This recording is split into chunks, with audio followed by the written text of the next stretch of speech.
If you look at influencers, 95% of influencers don't know what they're talking about. 95% of people fall on TikTok.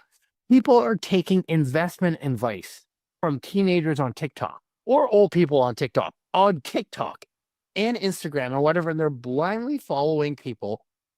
Probably more than 95% don't have a clue what they're talking about.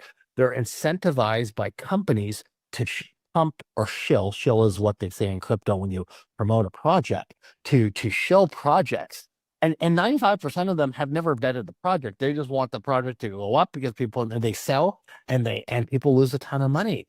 It's just like there's so few people in the field that actually are legitimate, that care about projects and that actually vet things. And the beauty thing about me, Roy, and I'm not here to pump my tires, and I apologize. I know in the other podcast I didn't talk much about myself, and he said, "Don't worry about it, talk a little bit." Is I'm not, I don't have a crystal ball, not a prodigy. None of that. I just consume a ridiculous amount of information daily, and I follow the right thought leaders in the space, and I take a consensus of what all the great minds are saying. And when they agree on a few things, I take that consensus and I give it to my clients. So my beliefs and my thoughts are just a summary of what the greatest minds in the field think. I'm just a vessel to deliver that to my clients. It's not me sitting there going, "Oh, this is what I think, what I believe." No, this is a consensus of the greatest minds in crypto.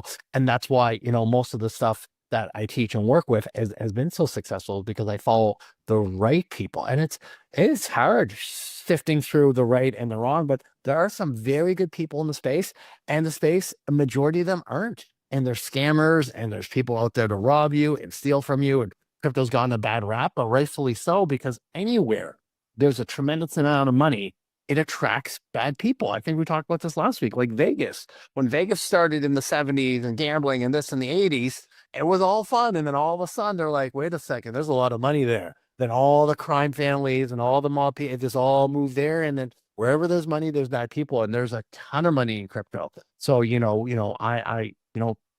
investors beware. Don't ever, we talked about this last week. If you give your money to someone else to invest, you might as well kiss it goodbye because you're never going to see it again.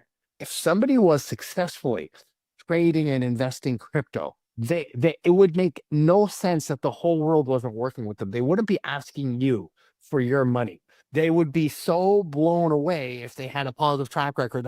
There would be lineups down the street of people begging to work with them. You wouldn't have to just discover them by accident or accidentally fall into the special group or get a special message or an email of this guru that no one knows about that's going to double or triple you. It's all scams. I have YouTube videos, long form 10-15 minute videos on how to get robbed in crypto, multiple ones. Example after example after example after example of different ruses and techniques and scams that they do. It's very elaborate. And I don't want to say this to scare your listeners, but it's just like, guys, like if you work for your money and you give your money to somebody you've never, it doesn't matter if you met them. If they say they're going to invest for you, bad idea. Take 2 hours. That's all it takes. 2 hours. 2 hours. Learn how to do it yourself. And then you will always control your funds.